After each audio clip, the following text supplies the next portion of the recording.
अब देखो इस क्वेश्चन में फंक्शन गिवन है, एक्स जीरो पे उसका डेफिनेशन जीरो है और एक्स पॉजिटिव में X into sine pi upon x.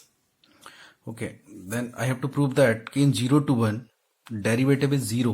Derivative is zero means derivative vanishes at infinite set of points.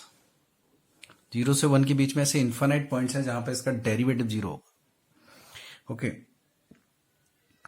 तो जैसे इस क्वेश्चन को पढ़ने के बाद रॉल्स थ्योरम थोड़ा सा क्लिक होता है कि रॉल्स थ्योरम ये बोलता है कि किसी इंटरवल में एटलीस्ट वन रूट होता है डेरिवेटिव का, अगर वहां पे रॉल्स की कंडीशन सेटिस्फाई हो रही है तो. लेकिन यहां तो इन्फानाइट पॉइंट कह रहा है. तो पहले ये सोचो कि जैसे एफ ऑफ जीरो तो जीरो है ना, और limit x tends to zero अगर मैं ये निकालूं x into sine pi upon x है ना, तो ये जीरो को अप्रोच कर रहा है और ये साइन के अंदर प्लस माइनस इन्फिनिटी को अप्रोच कर रहा है. अच्छा, जीरो प्लस है एक्चुअली, तो जीरो प्लस है तो फिर इन्फिनिटी को ही अप्रोच कर रहा है, तो फाइनली ये जीरो को ही जा रहा है ना. तो इसका जो लिमिटिंग वैल्यू है वो कितना आ रहा है, जीरो. तो finally f of zero is what, limit x tends to zero f of x. तो जीरो पे फंक्शन कैसा आ गया, continuous. At x is equal to zero function is continuous. Okay, function zero पे कॉन्टिन्यूअस है और zero के बाद वन तक तो कोई दिक्कत ही नहीं है उसको, है ना.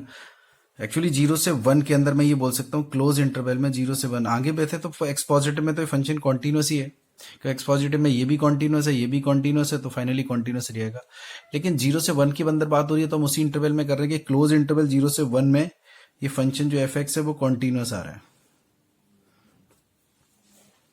ओके, और एटलीस्ट जीरो से वन में ओपन में तो डिफरेंशिएबल है ना, ओपन में ही चाहिए हमें. अच्छा, और उसके बाद F of zero is equal to F of one आ रहा है. देखो F of zero is equal to F of one आ रहा है, बिल्कुल आ रहा है, जीरो आ रहा है.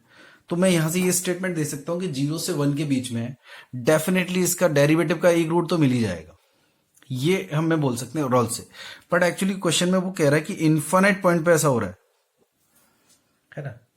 तो देखो फिर से जरा फंक्शन को देखो कि क्या आ रहा है, कि फंक्शन में ऐसे दे रखा है x into sine pi upon x, x positive के लिए और जीरो है एक्स जीरो के लिए. ओके, तो जीरो से वन में रॉल्स लग रहा है, ठीक है, तो वहां से बोल सकते हैं कि जीरो से वन के बीच में एटलीस्ट एक पॉइंट आएगा जहां डेरिवेटिव जीरो होगा.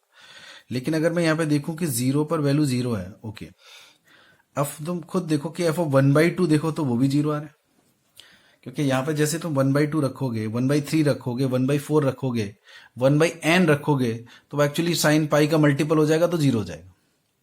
तो रॉल्स तो जीरो से वन बाई टू के बीच में भी लग रहा है, जीरो से वन बाई टू के बीच में भी तो रॉल्स लग रहा है, तो जीरो से वन बाई टू के बीच में भी डेरिवेटिव कहीं ना कहीं एक पॉइंट पे एटलीस्ट जीरो हो सकता है, होगा ही. तो ऐसे तो फिर जीरो पे जीरो आ रहा है तो वन बाई थ्री पे भी जीरो आ रहा है, तो जीरो से वन बाई थ्री के बीच में डेरिवेटिव कम से कम एक बार जीरो होगा. जीरो से वन बाई फोर के बीच में भी होगा, जीरो से वन बाई हंड्रेड के बीच में भी होगा, जीरो से वन अपॉन वन लैख उसके बीच में भी होगा. तो ऐसे तो जीरो से वन के बीच में डेरिवेटिव कितनी बार जीरो हो गया, इन्फिनिट टाइम्स हो गया. तो बहुत छोटे छोटे इंटरवल में, ठीक है, जीरो से लेके one by n, zero to one by n किसी भी इंटरवल में. अब वन बाई एन से लेके one by n plus one, इसमें भी लाई कर रहा है, इसमें भी रॉल्स लग रहा है. जैसे मैं कहूं कि वन बाई टू से वन बाई थ्री के बीच में भी लग रहा है, वन बाई टू पे भी जीरो, वन बाई थ्री पे भी जीरो. तो बहुत छोटे छोटे इंटरवल में भी रॉल्स लग रहा है. तो ऐसे मिला के कुल मिला के जीरो से वन में तो ऐसे इन्फाइनाइट पॉइंट आ जाएंगे कि जहां पर डेरिवेटिव जीरो हो जाएगा. ओके, इस क्वेश्चन में एक फंक्शन डिफाइन है एफ ऑफ वन से टू में, डोमेन है ये कोडोमेन है 1 to 4. एक जी भी ऐसे डिफाइन है 1 से 2 में और उसकी कोडोमेन है 2 से 7. दोनों फंक्शन कॉन्टिन्यूअस हैं, बाइजेक्टिव भी हैं. एफ ऑफ वन दिया गया 4, जी टू दिया गया 7. तो number of solution of f x is equal to g x का बताना है. 1 से 2 में कितने रूट होंगे f x is equal to g x के. तो थोड़ा सा देखो ग्राफिकली सोचो, ठीक है, क्वेश्चन में कुछ भी नहीं है, सिर्फ तुम्हें ग्राफिकली थोड़ा सोचना है कि 1 से 2 में, जैसे ये 1 है और ये 2 है, देखो 1 से 2 में एफ ऑफ वन, जैसे मैं एफ ऑफ वन की बात करूं तो लेट्स कि यहाँ पे एफ ऑफ वन ये 4 है सपोज, है ना, एफ ऑफ वन 4 है और जी ऑफ 2 दे रखा है 7. लेट्स सपोज कि ये 7 है. ओके, तो ये 7 है.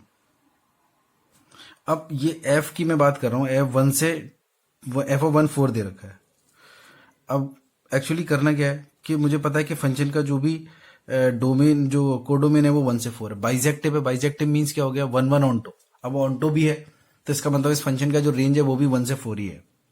और बाइजेक्टिव में तो 1 1 है, 1 1 है मतलब डिक्रीज होगा या फिर स्ट्रिक्टली इंक्रीज होगा, है ना। तो 4 से मैं ऊपर जा नहीं सकता, एफ ऑफ 1 का वैल्यू 4 दे रखा है, 4 से ऊपर नहीं जा सकता, अलाउ नहीं कर रहा उसका रेंज।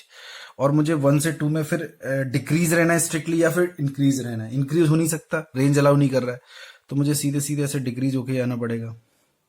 और 2 पर वो सारी रेंज भी करनी पड़ेगी कवर 1 से 4, 1 से 4, 1 से जब x 1 से 2 है तो उसका रेंज भी तो 1 से 4 कवर होना चाहिए, तभी तो वो ऑन्टो हो पाएगा।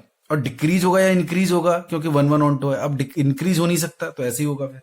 सिमिलरली जब g ऑफ 2 कितना दे रखा है, देखो 7 दे रखा है, और g भी 1 से 2 में डिफाइन है, उसे 2 से 7 में ही रहना है, और 1 1 भी रहना है मतलब, और ऑन्टो भी रहना है। तो इसका मतलब, तो इसका वैल्यू जैसे ये 2 है, ये 2 से 7 से रेंज कवर करना है, तो 2 से 7 कवर करना है, तो ऐसे देखो, ऐसे कवर हो, क्योंकि इसको रेंज के हिसाब से, है ना। तो डेफिनेटली पता है कि एफ एक्स और जी एक्स दोनों की मुलाकात एक बार होगी 1 से 2 के बीच में, तो 1 root of f x is equal to g x, है ना। ग्राफिकली बिल्कुल इजीली सोचा जा सकता है ऐसे। अगर दूसरा वे ये है कि एच एक्स एक फंक्शन कंसीडर कर लो एफ एक्स माइनस जी एक्स, और यूजिंग मोनोटोनिसिटी, फिर तुम समझ जाओगे, यहाँ से भी वही आएगा, एक रूट आएगा। लेकिन ऐसे सोचना बहुत आसान है।